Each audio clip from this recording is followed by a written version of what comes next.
On August 2, The New York Times published a piece entitled, "Affirmative Action Battle Has a New Focus: Asian Americans." The article detailed current Asian American perspectives regarding college admissions, circling topics such as the Asian tax, the 140-point SAT score difference between admitted Asian-identifying and white students for entry to private colleges, and diversity. The article pins Asian American discrimination on preferences to other racial minorities.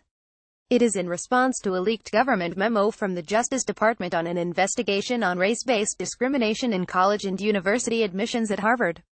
The memo was interpreted as an attack on affirmative action because of the supposed discrimination against white and Asian American students. In an article published by The Times a day earlier, Roger Clegg, the president of the Center for Equal Opportunity, was quoted stating that civil rights laws were deliberately written to protect everyone from discrimination, and it is frequently the case that not only are whites discriminated against now, but Asian Americans are as well. In a call for information, The Times asked for the experiences of Asian American students who believed race played a role in their admissions process at Harvard or who believed they were rejected from Harvard unfairly. The context was to gain perspective on admissions policies, perceived as hurting white and Asian American applicants. The new focus of the affirmative action debate on Asian Americans is not new. College admissions is a notoriously emotional subject for Asian Americans. In a country that rarely affords immigrant parents the capability of granting their children cultural capital, economic privilege, or historical pride due to consistent emasculation, erasure, and exoticization, many parents attempt to position their children into American society through education, a tangible accomplishment. Still, the Asian tax is as quantifiable as the wage gap. Holistic approaches are opaque. However, the conflation of Asian American perspectives on college admissions and white perceptions of discrimination is fallacious. The Times, by attempting to group these two concepts together, demonstrates ignorance regarding the troubled history of Asian American achievement in the United States. In 2011, Amy Cooey published Battle Hymn of the Tiger Mother, where she pitted herself against the standard of white pleasantness. The book gained traction among many Asian Americans due, in part, to the legitimacy it placed on the community's pre-existing frustrations. In recent years, many Asian ethnoburbs have experienced white flight as a result of student achievement, such as in Johns Creek, Georgia, where the proportion of white students in the local elementary school plummeted from 55% to 23% in 10 years. Anjali Anjeti, who penned an essay on the neighborhood, had white neighbors who cited a racial motivation for their movement. Statements included, "Asian parents take their kids for extra tutoring. It's not fair for the regular kids," and "My kids won't get into a good college because of all of the Asians." In New York City schools, to remedy the result of racial homogeneity in the merit-based process, more specifically, a 73% Asian enrollment at Stuyvesant High in 2014 and similar statistics, a holistic admissions process was employed. The main beneficiaries were seemingly well-rounded affluent white students.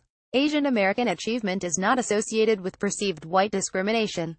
Instead, multiple white failures to adapt to Asian American achievement have resulted in changes to admissions policies or city demographics. White students believe they are discriminated against because of Asian American achievement. Asian Americans have to achieve more because white students believe they are not receiving a fair share for their effort that, according even to white parents, is not enough to stay competitive among Asian American peers.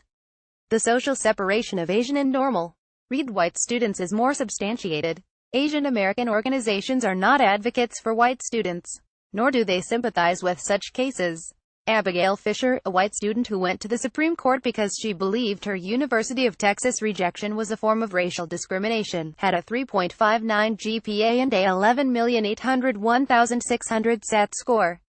Neither demonstrate academic excellence. Furthermore, as a white woman, Fisher was statistically placed to benefit most from affirmative action policies. The insertion of perceived white discrimination into Asian American perspectives on college admissions by people who are not Asian American is an attempt to use our struggles against racist national contexts to promote the very structures that have disempowered us. This is not the first time such a case has occurred. This June, many celebrated the Supreme Court win of an Asian American ban to keep their name the slants as a point of reclamation over Western narratives shaming the shape of Asian eyes.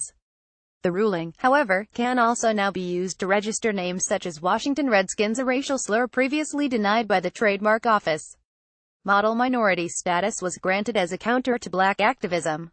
We know better than anyone how complicated our perspectives can be in America's binary As an ambiguous entity in the black-white racial dichotomy of our country, we must be wary of our historical positions as tools of division. But we certainly cannot allow the imposition of a framework forced by non-Asian writers for a semi-coherent story to undermine the validity of our concerns. Christina MQ19 is an applied mathematics concentrator in Mather House. Read more in Opinion Summer Postcard Jesus Under the Umbrellas.